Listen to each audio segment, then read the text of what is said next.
Namo tassa bhagavato arahato samma sambuddhassa. Namo tassa bhagavato arahato samma sambuddhassa. Namo tassa bhagavato arahato samma sambuddhassa. Cattaro bhikkhave manusa lokasming tamo tama parayano tamo joti parayano joti tama parayano joti joti parayano. Para biku, ada 4 jenis manusia di dunia ini, yaitu dari gelap menuju gelap, dari gelap menuju terang, dari terang menuju gelap, dari terang menuju terang.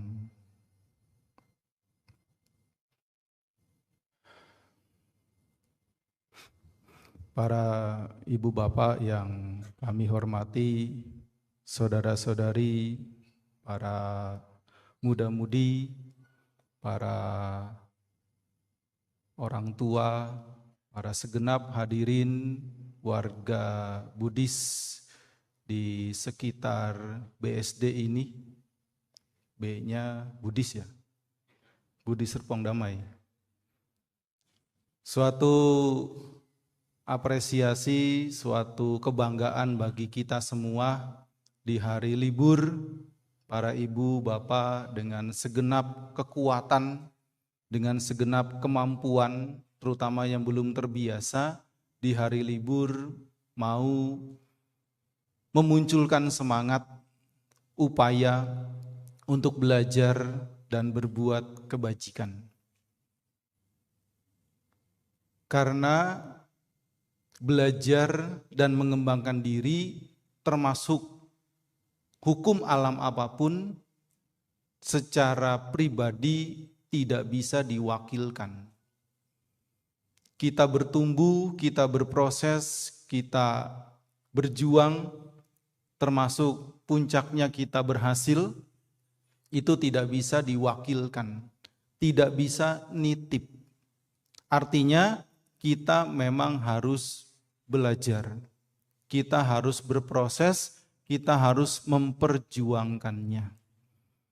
Di dalam Dhammapada, saya ingat ada syair yang menarik, 152, bukan nomor buntut, bukan. Jangan ditembak.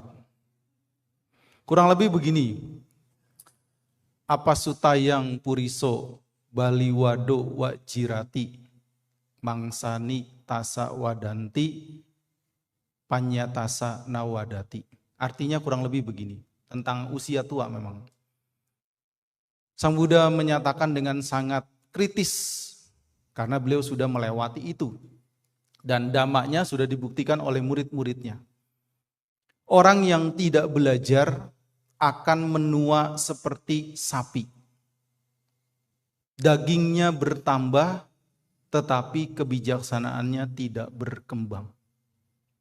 Suatu kritikan yang sangat jelas, sangat tegas, bahwa kita memang harus berjuang. Apalagi yang muda-mudi ini, perjuangannya punya privilege. Ya betul ya, privilege ya. Ya, biar rada kekinian ya. Wong deso ngomong privilege. Maksudnya apa? Punya orang tua yang support. Punya orang tua yang mendukung. Nah, kalau kalian muda-mudi punya orang tua yang mendukung, perjuangannya tidak seberat mereka yang tidak punya privilege. Privilege itu apa? Kuliah. Kuliah itu privilege. Apalagi Prasmul, mahal itu. Jelas. Orang yang bisa kuliah punya kesempatan membuka wawasan, punya kesempatan untuk relasi. Nah, kesempatan itu kalau digunakan dengan baik, sudah selangkah lebih maju ketimbang mereka yang tidak punya kesempatan itu. Tidak punya keistimewaan itu. Termasuk ketika berjuang karir, kalau orang tuanya support, jangan pernah ragu. Tentu dengan riset, dengan mempelajari terlebih dahulu, bukan asal. Kenapa? Karena dengan riset, dengan tanya, dengan diskusi, dengan melihat contoh-contoh yang sudah ada, kemudian berjuang, misalkan gagal, bisa bangkit lagi. Kenapa? Karena punya privilege. Tapi yang tidak punya privilege, kalau sampai gagal, berat sekali untuk bangkit lagi. Nah, tapi dari dua hal tersebut, yang punya privilege atau tidak, tetap harus berjuang. Tetap harus berjuang. Yang punya privilege tentu punya kebajikan yang cukup. Sehingga punya kondisi yang sangat besar untuk lebih mudah berjuang daripada yang tidak memiliki keistimewaan. Tapi sama-sama berjuang. Nah ini, saya awal dulu baca Dhammapada itu, kesannya rodok nyelekit. Ya, kalau kita tidak belajar, kita akan menua. Pasti tua.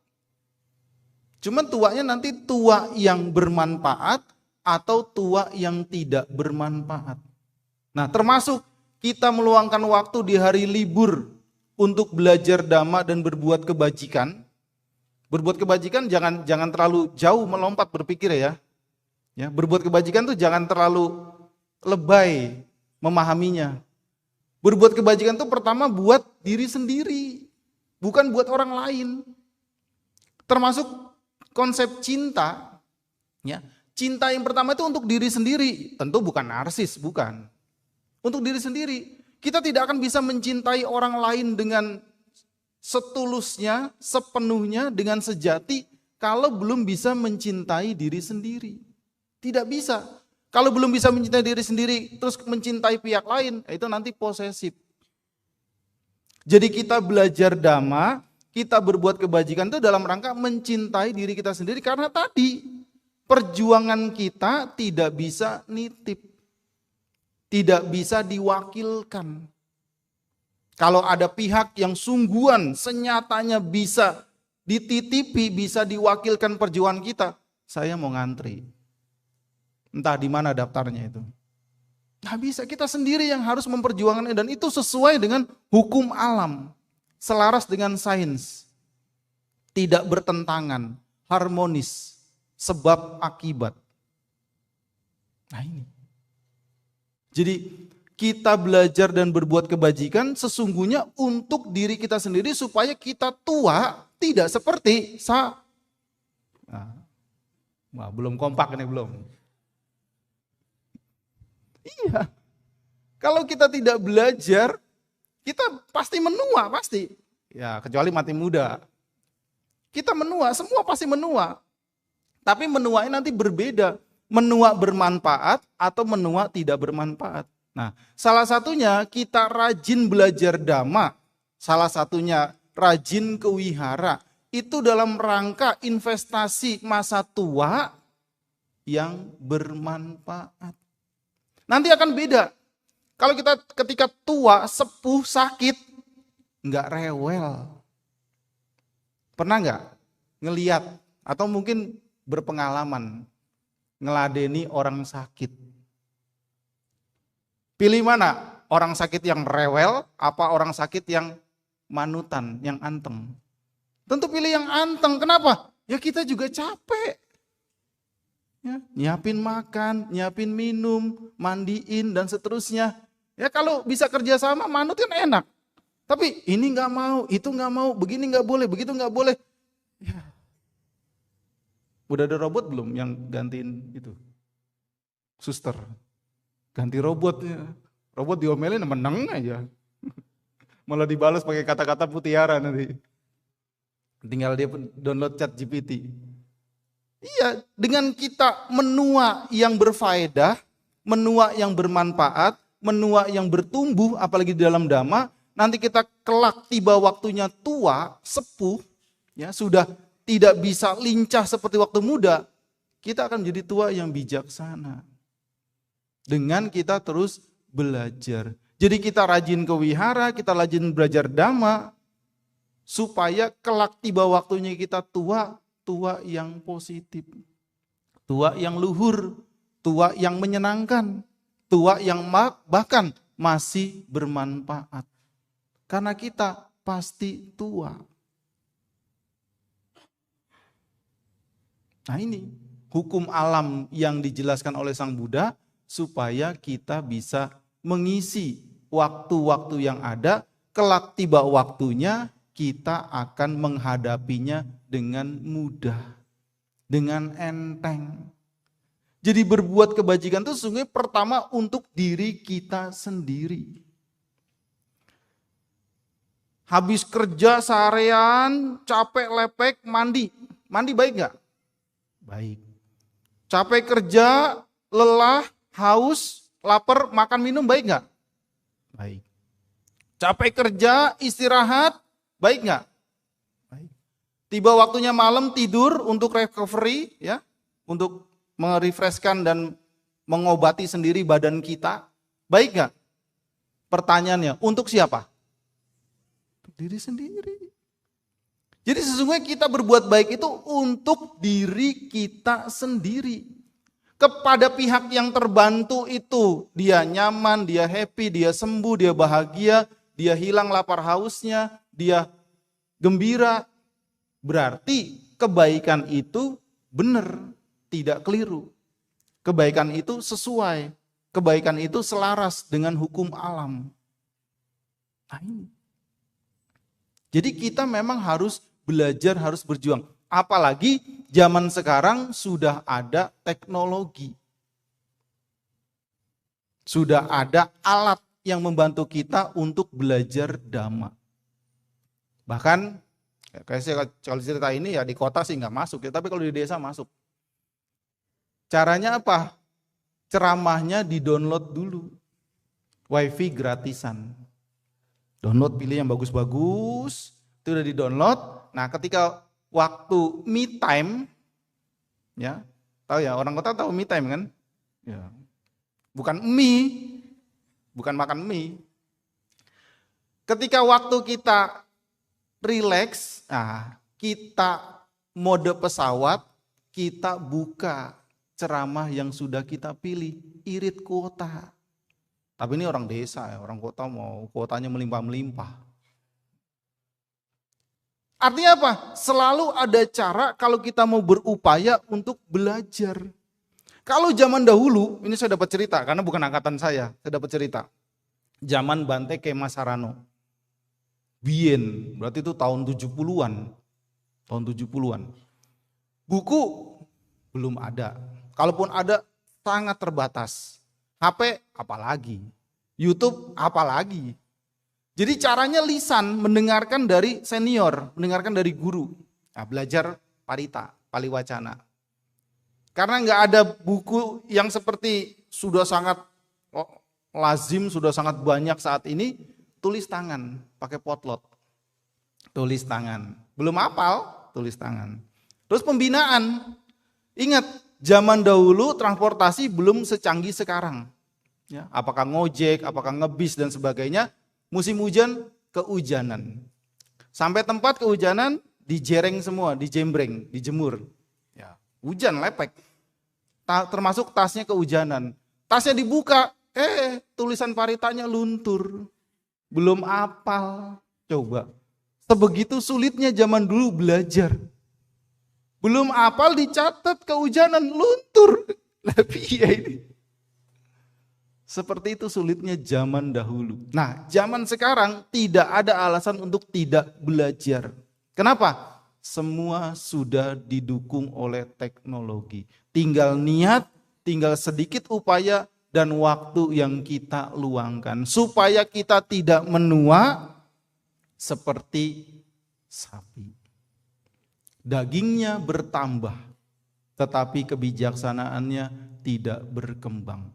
Manusia beda dengan dia, manusia bisa belajar, manusia bisa bertumbuh, manusia bisa berupaya, manusia bisa berproses dengan baik, sehingga kebijaksanaannya bisa berkembang, bisa bertumbuh. Dan kebijaksanaan inilah yang menjadi alat kita untuk menjalani hidup dengan baik, hidup dengan bermanfaat, bahkan hidup dengan harmonis. Terlebih, kerap kali kita juga diingatkan di dalam Abinha Pacawekana. Kalau tadi kan Brahma Wihara, ada juga pasangannya yaitu Abinha Pacawekana. Perenungan kerap kali bahwa syair yang kelompok pertama, kan ada 2 kelompok kalau kita mau kelompokan besar, yaitu tentang kewajaran, tentang hukum alam yang tidak bisa dilawan dan itu menjadi wajar, yaitu kelapukan, sakit, dan kematian. Silahkan merawat diri, rambut yang putih disemir jadi hitam, silahkan. Ya. Pakai skincare, silahkan. Ke salon, silahkan. Merawat diri, silahkan. Tapi sadari itu tidak kekal. Diisi pengetahuan, diisi pandangan benar bahwa perawatan diri saya ini untuk menunjang kinerja saya, perawatan saya ini untuk melancarkan pekerjaan saya, tapi saya tahu ini tidak kekal. Sehingga ketika dia berlalu, dia berubah, saya tidak akan terlalu menderita. Mungkin menderita tapi sebentar, sekejap. Kenapa? Karena tahu perawatan ini, penjagaan ini tidak kekal. Silakan. Kenapa? Karena dengan dirawat sedikit lebih awet ketimbang tidak dirawat. Jadi memahami anicca dukkha anatta dengan kebijaksanaan, dengan pandangan benar bahwa perawatan semua ini untuk melancarkan, untuk mendukung, bahkan untuk meningkatkan kinerja, tetapi saya tahu ini tidak kekal. Kenapa? Karena sebenarnya sehari-hari kita melakukan itu, tapi kadang kurang diisi perenungan. Siapa yang di sini makannya seminggu sekali? Enggak ya? Musim kondangan bisa sehari 5 kali. Rata-rata makan sehari 2 atau 3 kali. Itu perawatan. Siapa yang di sini mandinya dirapel, dirangkum sebulan sekali? Oh, di kota apalagi panas, bisa sehari 2-3 kali. Ya. Karena kita tropis, kita boleh sering mandi. Ya, karena kita tropis dan airnya masih cukup banyak. Dan selanjutnya itu semua perawatan. Nah, tinggal kita isi perenungan, ini tidak kekal. Artinya ketika lagi mandi airnya mati, ya nggak usah ngamuk, nggak usah marah. Kenapa? Ya tidak kekal. Ketika makan orderannya tidak sesuai, ya tidak usah marah. Tidak usah anarkis. Kenapa? Ya karena tidak kekal, karena bukan milikku. Nah, ketika kita isi dengan perenungan, perawatan-perawatan, penjagaan-penjagaan tersebut, ya kita akan bisa menghadapi apapun dengan lebih tenang, dengan lebih terkendali. Karena nggak ada yang bisa membuat kita damai, nggak ada. Nggak ada yang bisa membuat kita tentram selain upaya baik kita sendiri. Nah, perenungan itu, usia tua, sakit, dan kematian. Kelapukan atau usia tua. Kenapa kita mandi minimal sehari sekali? Karena kelapukan. Jadi kelapukan itu bukan 70, 80, 90, 112 tahun, bukan. Setiap saat itu kita mengalami kelapukan. Kenapa kita mandi tiap hari? Karena kita lapuk.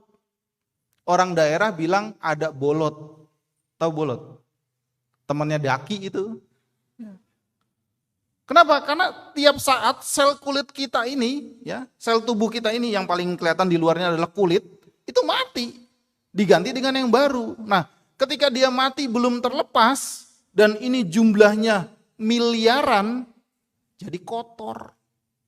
Nah, karena jadi kotor harus dirawat. Tetapi ketika merawat diiringi perenungan, ini tidak kekal. ini bukan milikku, ini bukan aku, ini berubah terus-menerus. Tidak patut dilekati karena ketika melekati kita akan menderita. Itu kan sudah seperti meditasi kan? Ya. Jadi silakan merawat, silakan menjaga, silakan mengondisikan yang terbaik, tapi diisi dengan perenungan. Bahwa kelapukan, sakit, dan kematian terjadi setiap saat. Akan muncul kapan saja ketika semua kondisi-kondisinya mendukung. Ketika sakit, ya, kita terima dahulu sakitnya. Terima dahulu, terutama sakit berat. Ya, saya sakit, saya harus istirahat. Bahkan ini kesempatan saya liburan, bukan jalan-jalan, bukan happy-happy, saya liburan tetap bayaran. Ya, rumah sakit mahal. Liburan kan bayar mahal, rumah sakit juga mahal, tapi bedanya kita istirahat. Terima dahulu sakitnya, kalau sakitnya diterima, ya saya sedang sakit, saya harus istirahat. Mentalnya sudah bagus.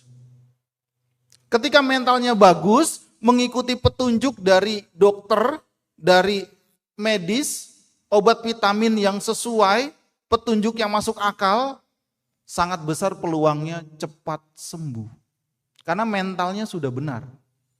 Tapi kalau sakit, mentalnya ikut sakit, sering terjadi, makanannya bagus, obatnya bagus, vitaminnya bagus, petunjuknya bagus, lama sembuhnya. Kenapa? Karena kuncinya pada mental kita, kuncinya pada batin kita, termasuk ke yang pertama. Salah satu penyebab orang tua itu tidak happy, tentu banyak sebabnya karena tidak ada sebab tunggal, adalah tidak menerima dirinya sudah tua. Banyak orang tua tidak happy. Makan tidak kurang, anak guyup rukun, saudara sering datang, jalan-jalan tidak ketinggalan. Tapi kok nggak happy? Selidik punya selidik, dia nggak rela, dia tua. Padahal sudah tua, mau diapain? Sudah 70, ya sudahlah. Dulu saya waktu 30, 40, wah saya senam Zumba Bante. Ya sekarang diganti senam Tai Chi. Ya jangan senam Zumba, ya pedot pinggangnya. Ya harus lihat usia. Harus menerima, iya saya sudah tua. Dulu saya mampu mengangkat 50 kilo sekaligus. Ya sekarang saya cicil 5 kilo, 5 kilo, 5 kilo.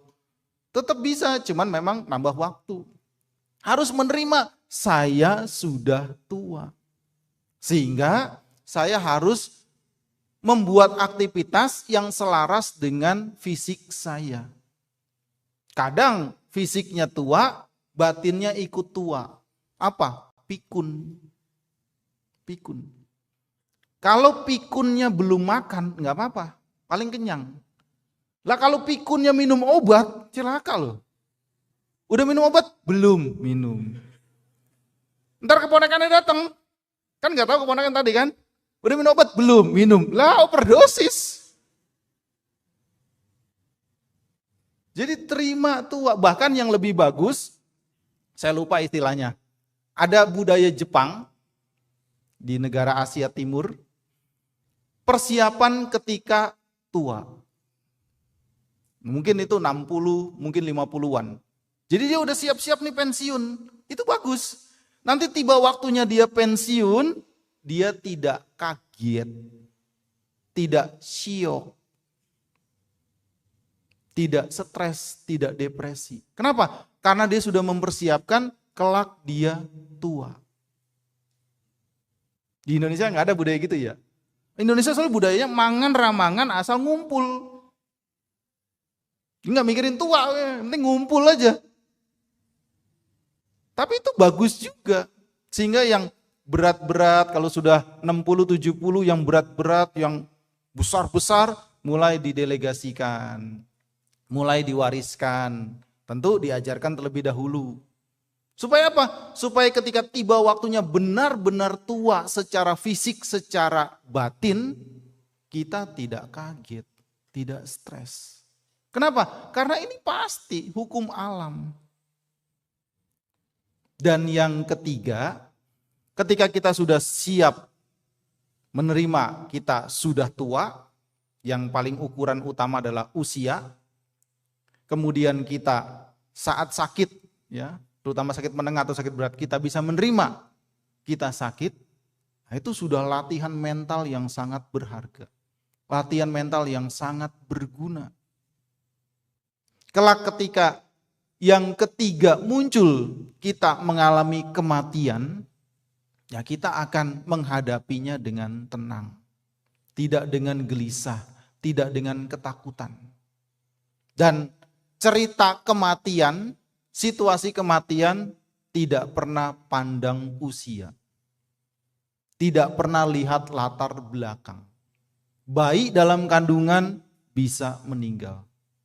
Anak remaja yang lagi seneng-senengnya belajar, mengejar dunia, bisa meninggal.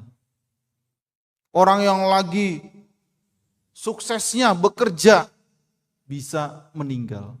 Orang yang karirnya lagi cemerlang, bisa meninggal. Orang yang asetnya, kepemilikannya, hartanya sangat banyak, tak terhitung, bisa meninggal. Apalagi kalau yang memang sudah sepuh dan sakit. Nah, pelajaran-pelajaran itu membuat kita menghadapi kewajaran, menghadapi hukum alam, menghadapi kesunyataan, membuat kita menjadi bersemangat. Jadi realistis. Jadi meskipun kita sudah usia, kita masih produktif, kita bisa menjalaninya. Selama nanti memang tiap orang beda-beda power fisiknya. Saya banyak kali menjumpai orang-orang daerah 70, 80 masih sehat. Enggak apa-apa. Kenapa? Dengan dia bekerja, dengan dia produktif, dia bisa mengisi hari pensiunnya dengan bermanfaat. Bagus. Tapi kalau yang memang fisiknya tidak prima, ya jangan memaksakan diri. Kenapa? Karena fisik tidak bisa dibohongi. Umur tidak bisa dibohongi. Tapi bagi orang tertentu yang fisiknya masih prima dan dia senang bekerja, lakukan. Kenapa? Justru dengan kita memahami kelapukan, sakit, dan kematian, kita malah menjadi semakin rajin. Semakin semangat. Kenapa? Karena kita pasti akan menghadapi itu. Kita akan menjalani itu. Nah, karena kita menyadari kita pasti mengalami itu, kita malah menjadi rajin, menjadi tekun, menjadi semangat. Karena itu pasti. Artinya apa? Saya belum mengalami itu. Atau belum nemen mengalami itu. Nah karena belum parah mengalami itu, justru ini waktu, kesempatan yang sangat baik saya untuk mengisi dengan hal-hal yang bermanfaat. Bekerja, beraktivitas, kewajiban, tanggung jawab. Bahkan ibu rumah tangga itu punya peran yang sangat besar. Artinya menjadi ibu rumah tangga dijalankan dengan sungguh-sungguh, dijalankan dengan sangat baik, itu punya nilai yang sangat besar. Pernah ada penelitian, ngoret-ngoret, ngitung-ngitung tentang berapa sih ibu rumah tangga itu kalau digaji. Nah, bapak-bapak kan, saya yang kerja, saya yang cari uang. Iya, tapi jangan sepelekan ibu-ibu. Kenapa? Karena ibu-ibu itu juga ahli psikologi. Ibu-ibu itu juga koki, chef. Ibu-ibu itu juga osin. Loh, mahal loh. Ya. Ibu-ibu itu juga ahli manajemen. Ibu-ibu juga itu ahli keuangan. Sisa 300 perak aja lumayan bisa buat beli garam. Ibu-ibu itu juga seperti dokter, seperti perawat. Ternyata setelah ditotal, melebihi gaji para direktur. Artinya perannya ternyata sangat besar meskipun sebagai ibu rumah tangga. Jangan disepelekan. Apalagi kalau udah ibu rumah tangga, ngantor, kerja, dagang, walah. Itu memang emak-emak yang bisa begitu. Bapak-bapak satu aja udah keliengan. Multitasking. Ya, Jadi sebagai apapun kita jalani dengan produktif, dengan bermanfaat meskipun kita sudah usia, sudah sepuh, itu tentu lebih bijaksana daripada kita tidak belajar sama sekali.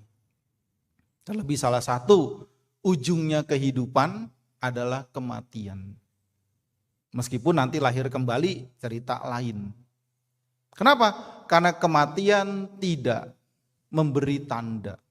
Tidak harus pakai signal untuk dia datang. Kematian tidak melihat usia. Kematian tidak melihat dia siapa. Waktu zaman COVID, ini kan semua alumni COVID ya. Sama juga, saya juga. Saya dapat cerita dari teman di sebuah kota lain. Ada teman yang kena COVID. Wah, itu sudah semua chaos, semua bingung. Jadi kami urunan, bantu, sebisanya bantu, titip ke titip. Ya mau nggak mau, karena kan nggak boleh datang, nggak boleh ketemu.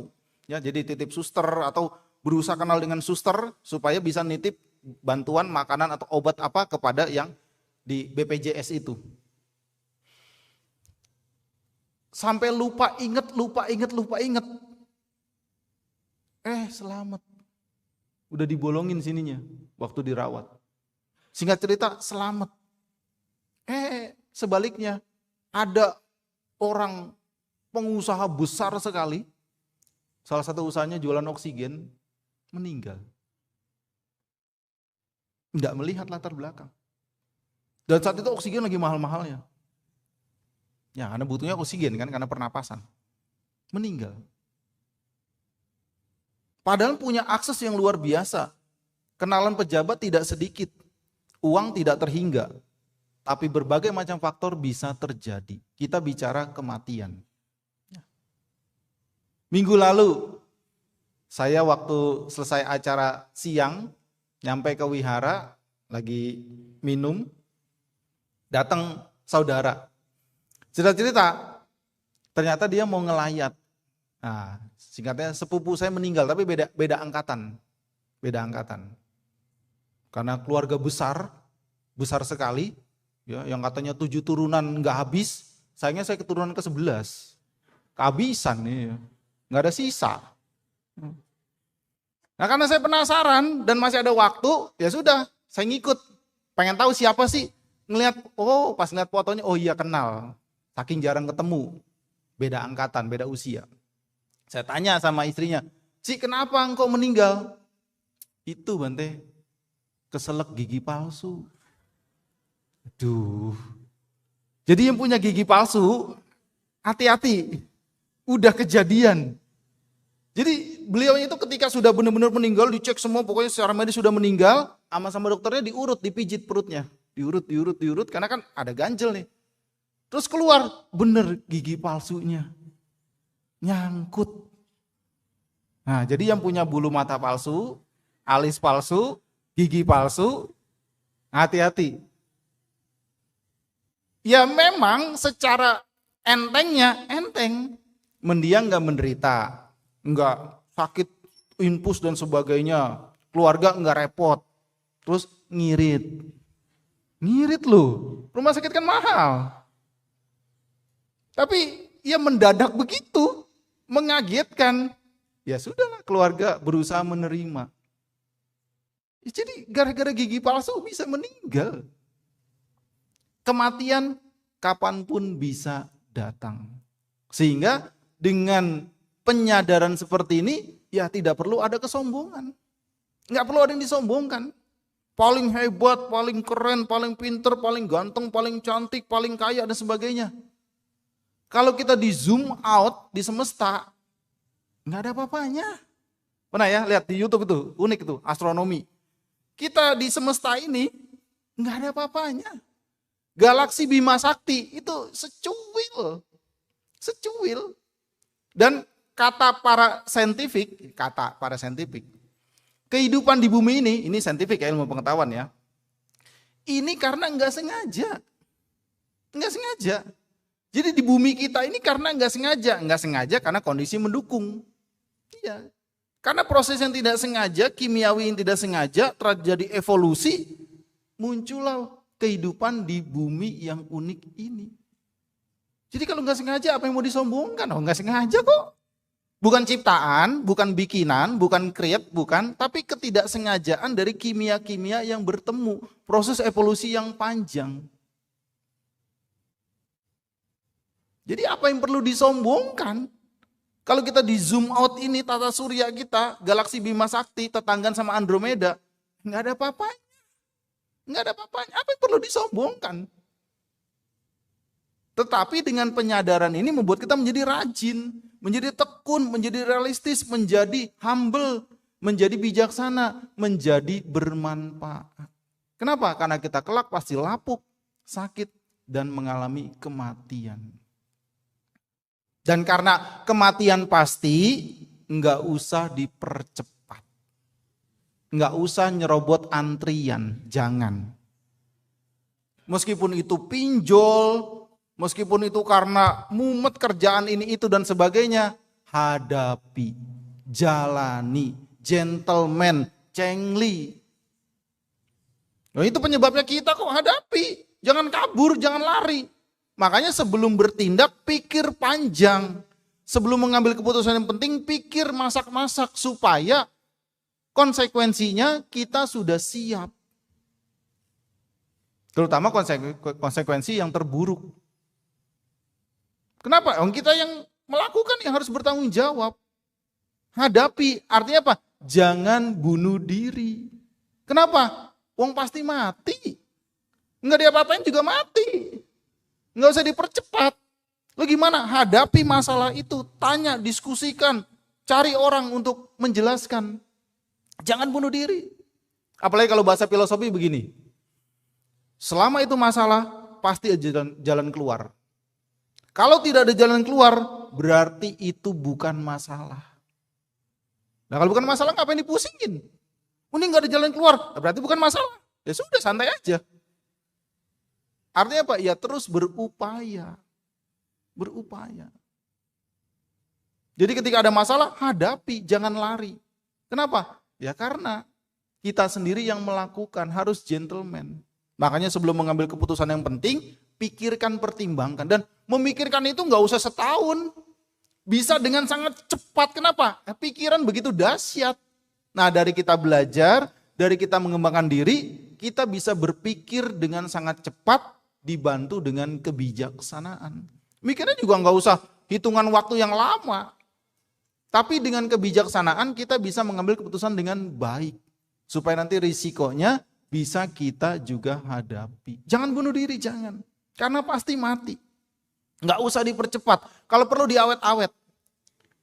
Dan kalau suatu ketika ketemu dewa kematian, datang ketika, kamu boarding, nego, sehari aja. Oke, nah, besok datang lagi. Kamu udah siap? 1 hari lagi aja. Terus nego, sampai blenek dia. Kenapa? Karena hidup itu begitu berharga. Kematian pasti, karena dia pasti, tidak usah dipercepat. Justru kalau bisa diawet-awet, meskipun tetap akan mengalami kematian. Kenapa? Karena hidup itu sangat berharga, sangat bernilai. Nah makanya, ini kok udah jam 11 ya? Cepat men. Ya tadi saya mengutip di dalam Anggutara Nikaya, kelompok 4.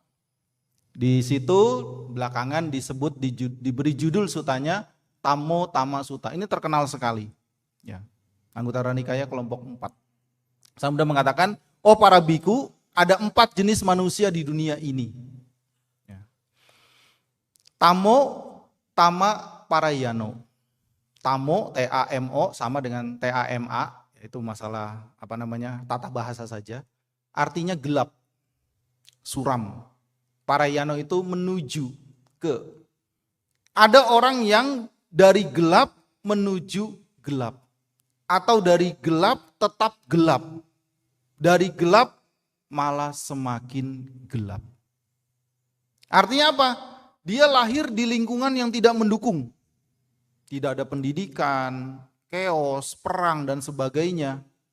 Dan karena dia tidak punya pengetahuan yang baik, tidak punya pandangan benar, tidak punya kebijaksanaan, perilakunya dalam bahasa Buddhis melanggar sila.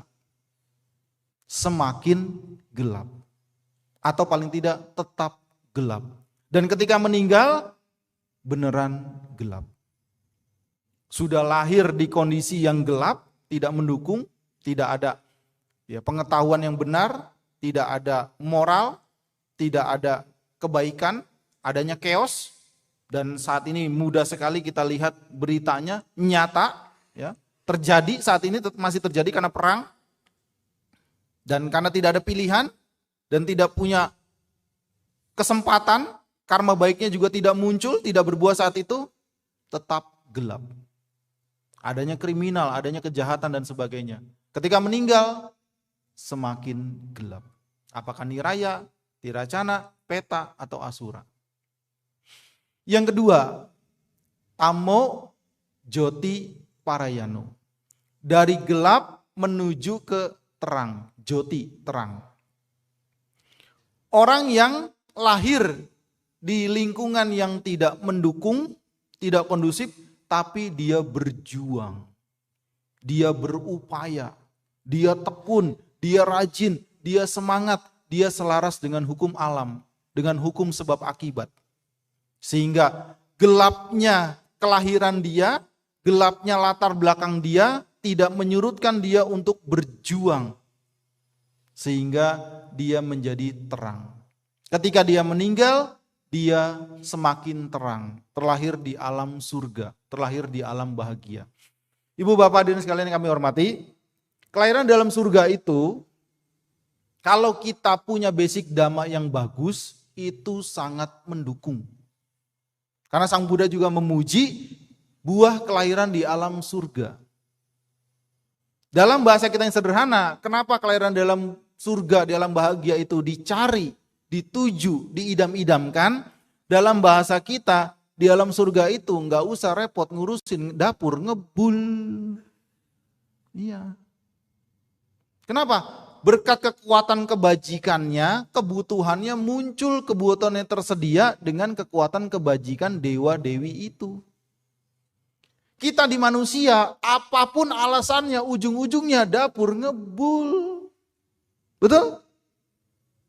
Kerja keras, buka toko, mengasah skill, keterampilan, apapun. Bahkan orang jahat pun, orang buruk pun juga punya tujuan yang sama. Caranya beda, yaitu dapurnya supaya ngebul. Ini istilah ya, maksudnya paham kan? Untuk memenuhi kebutuhan hidup.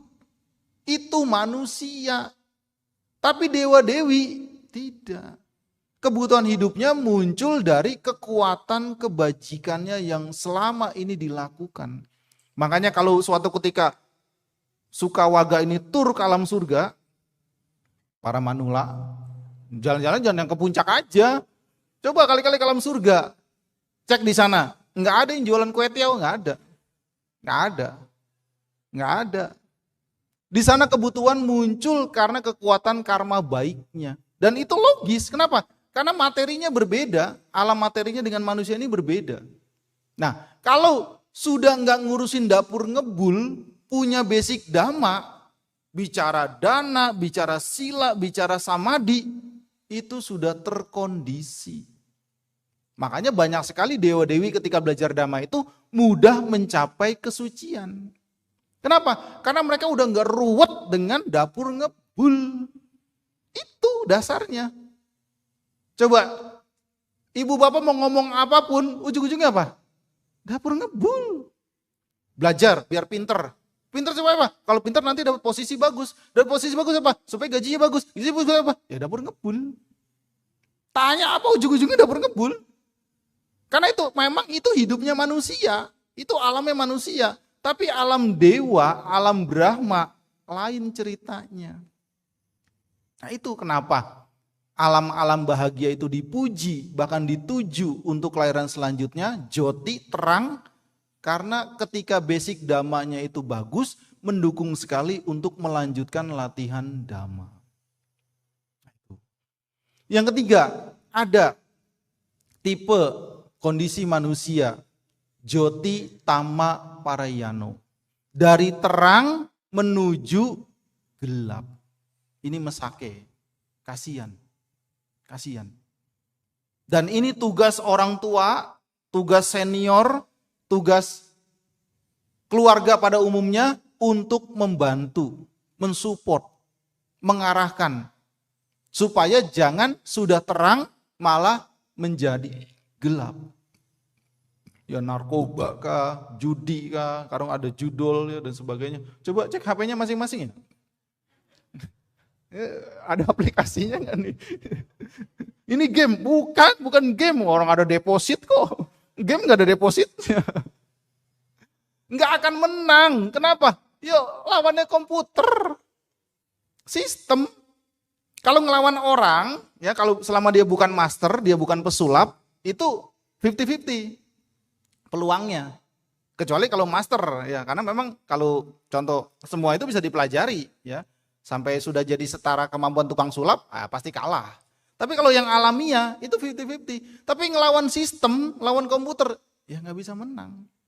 Kecuali kejadian yang dibantul. Caranya apa? Bikin akun baru terus. Ya, bikin akun baru menang, tutup. Bikin akun baru menang, tutup. Menang, tapi tangkap polisi. Pertanyaannya, polisi tahu dari mana? Nah ini dia.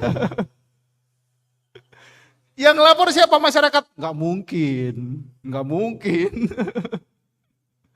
Masyarakat nggak tahu. Bandarnya yang laporan. Tapi tetap itu ya tidak benar, tidak sesuai. Ya bertentangan dengan hukum. Kenapa? Ya karena judi. Jadi kalau sudah terang, jaga jangan sampai gelap. Kenapa? Karena kalau sudah gelap, munculnya bangkitnya itu sulit. Tapi ada yang begitu kan? Ya, lahir di keluarga terpandang, kaya raya, ya 7 turunan masih turunan kelima, masih ada. 11 sudah habis. Ya. Masih punya aset-aset dari leluhur, dari keluarga besar. Nah, terang kan, dijaga. Jangan sampai gelap. Lalu apa? Sejak dini si anak ini diajarkan belajar. Diajarkan bekerja. Diajarkan mandiri. Kalau saya sering kasih contoh paling gampang itu, nggak tahu ini sekarang masih relevan apa enggak ya. Tapi saya ngalami waktu saya kecil. Gini-gini saya pernah kecil juga. Diajarin nabung. Koin. Dulu nggak ngerti. Koin. Dulu koin gampang sekali kan ya, zaman dulu ya. Apalagi koinnya masih bagus-bagus tuh. Buat kerokan itu wah mantap sekali tuh. Ternyata itu ngajarin manajemen uang, memahami uang dengan benar. Bukan nanti endingnya tebok celengan, bukan. Tapi ternyata mengerti bahwa uang ini alat. Nah, alat ini netral seperti pisau. Digunakan dengan benar memberi manfaat, salah menggunakan memberi celaka, memberi bahaya. Nah tapi taunya kan udah gede. Tapi dididik sejak kecil mengerti, memahami itu alat. Yang kita harus pahami dengan kebijaksanaan. Nah itu. Kecuali anak ibu bapak dipindah alamatkan jadi warga suku Baduy. Nggak apa-apa, nggak usah sekolah. Nggak usah ngerti uang, nggak usah ngerti teknologi, sinyalnya juga nggak ada, nggak apa-apa. Jadi berkebun aja, bertani, nanam duren, nanam jengkol, nanam pete, nggak apa-apa. Di sana bisa hidup tanpa uang, bisa. Terutama Baduy dalam, Baduy luar pun bisa, karena kebunnya masih luas, apalagi Baduy dalam, bisa. Sangat bisa, nggak usah belajar, nggak usah sekolah, nggak usah punya skill tertentu, nggak usah. Yang penting bersatu dengan alam. Hidup sepenuhnya 100% dari alam, bisa. Tapi pertanyaannya, kita kan bukan orang Baduy. Ya kan? Ada orang Baduy sini? Tidak ada. Artinya apa? Ya tugas senior, tugas orang tua, tugas kakak, tugas keluarga mengarahkan junior-juniornya, anak-anaknya, adik-adiknya untuk berkembang. Supaya jotinya ini, terangnya ini tidak berlalu begitu saja. Jangan malah dimanjakan. Cinta dengan pemanjaan dua hal yang berbeda. Ya, makanya kalau orang tua ini, suami istri, papa mama, ketika mau mendidik anak ya sejak dini harus sepakat dulu. Ya, Jadi kalau anaknya nangis, tapi dia ngancem, nangisnya karena ngancem, dibiarin. Terus ditegaskan. Misalkan suruh cuci tangan, sebelum makan cuci tangan. Enggak mau, dia ngambek, biarin. Harus sepakat. Sepakat. Biarin dia nangis, demi dia mengerti. Yang rese engkongnya datang. Emaknya datang. Langsung digendong makan. Lah bubar. Betul engkong mak gitu ya. Jangan, ini dalam rangka mendidik mentalnya dia. Supaya tetap menjaga jotinya itu, menjaga terangnya. Kenapa? Karena kalau dia sudah punya senjata menekan, mengintimidasi orang tuanya, kelak dia dewasa, sangat merugikan mental dia. Tidak punya ketangguhan, tidak punya kekuatan, tidak punya ketahanan, tidak punya batin yang luhur, tidak mengerti sebab akibat. Nah, jangan sampai sudah terang malah menjadi gelap. Dan ketika meninggal, ya terlahir di alam rendah. Nah, yang paling ideal memang yang keempat, joti-joti parayano. Dari terang menuju ke terang. Atau paling tidak dari terang tetap terang. Bagusnya dari terang semakin terang. Idealnya mencapai kesucian. Makanya banyak orang-orang yang sukses, dia belajar dari leluhurnya. Kenapa? Karena pasti ada miss sedikit banyak dari leluhurnya. Missnya ini diperbaiki. Contoh misalkan, leluhurnya ini istrinya 23. Ya saya satu aja lah. Ya 23, 22 kan masih lumayan, menang satu. Ya jangan. Nah contoh-contoh sejarah itu dipelajari. Supaya ada evaluasi, ada perbaikan, ada hal-hal yang bisa untuk dikembangkan. Supaya terangnya malah semakin terang. Dan ketika meninggal, ya beneran kondisi terangnya itu mengondisikan terlahir di alam bahagia, alam surga yang gak usah repot ngurusin dapur ngebul. Nah ini 4 jenis manusia. Yang paling bagus memang dari gelap ke terang. Yang terideal dari terang ke terang. Yang dihindari gelap tetap gelap, atau sudah terang malah jatuh menuju ke gelap.